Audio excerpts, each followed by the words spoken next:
Raphaël Nana Etcha et Eva Mansouri sur le sujet La défaite est une énergie renouvelable.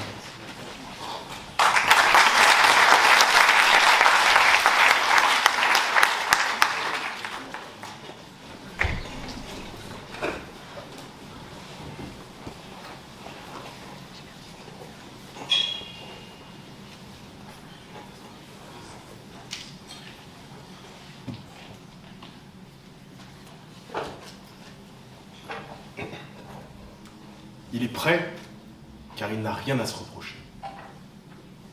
Tout ce qu'il a fait, c'est écouter ses voix qui lui disaient qu'après un échec, il faut se relever. Que la réussite récompense ceux qui font preuve d'abnégation, car c'est forcément là que se trouve la victoire. Chaque jour, des semaines durant, il a envoyé des lettres d'amour. Mais elle n'en voulait pas. Elle ne voulait pas en recevoir chaque jour. Elle n'en pouvait plus. Lui, après chaque défaite, s'est relevé une fois, 2 fois, 305 fois, 622 lettres plus tard. La pauvre perd patience, lui perd son temps et surtout perd le procès. La défaite est totale. Il ne comprend pas. Il ne sait pas ce qu'il a fait de mal. Pourquoi perd-il une fois de plus? Il n'a jamais gagné. Rien à fêter, rien à raconter. On dit qu'à lui seul, il aurait causé la déroute de l'armée d'Alexandre le Grand s'il avait rejoint ses rangs.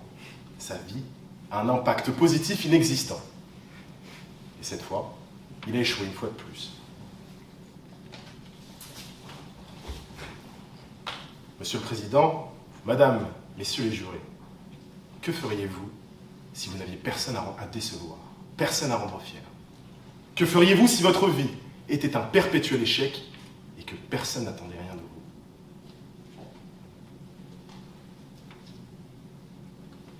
La défaite est une énergie renouvelable, oui, car à l'échelle d'une vie, elle est inépuisable. Chaque jour, nous sommes exposés à la défaite. Elle prend la forme de l'échec cuisant ou de la petite déroute, de la bataille perdue jusqu'à la gigantesque dérouillée. Pourtant, dans notre imaginaire collectif, on se dit tous que même si la défaite nous détruit, il faudrait garder espoir. Mais pourquoi? Pourquoi percevons-nous la défaite comme quelque chose de positif, presque vertueux? Pourquoi sommes-nous persuadés que la tristesse engendrée par ce sentiment d'échec doit nécessairement annoncer du positif à venir? Pourquoi? Si ce n'est pour entretenir cette lueur d'espoir qui fait vivre, pour que les vainqueurs puissent continuer à gagner, il y ait plus de perdants à humilier. Pendant ce temps-là, la défaite tisse sa toile et vous y piège pour l'éternité. C'est la pire énergie qui soit. Elle se renouvelle en permanence. La défaite vous parle. Et aujourd'hui, elle vous dit que vous êtes nuls. Vous tous, nous tous, nuls.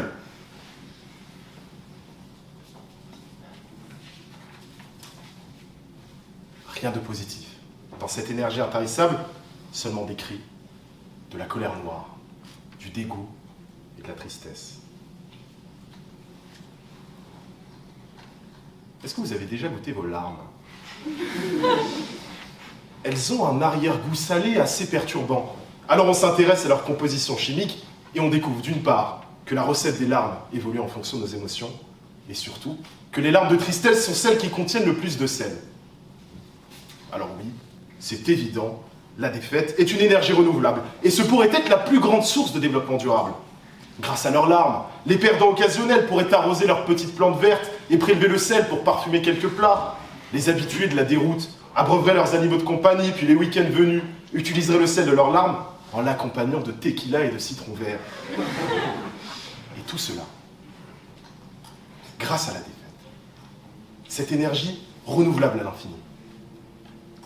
Notre ami perdant confirmé pourrait dès lors être nommé ministre du Développement durable. Car on raconte que chez lui, la douche et le lave-vaisselle sont alimentés de ses larmes.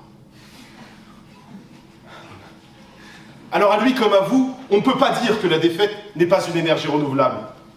Prenons un exemple que les plus jeunes d'entre nous ne connaissent pas. Mais vous, Monsieur le Président. Madame, vous le connaissez. Raymond Poulidor, l'éternel second. Poupou, le loser, bouh! Jamais premier, toujours en pole position, mais juste derrière le numéro 1. Derrière la poule aux œufs d'or, au maillot jaune qui lui a tant échappé. Statistiquement, il aurait dû gagner au moins une fois. Alors comment expliquer ce cycle renouvelé? Cette inévitable place de second, une défaite perpétuelle. Et c'est précisément ce motif qui caractérise l'aspect renouvelable de l'énergie de la défaite.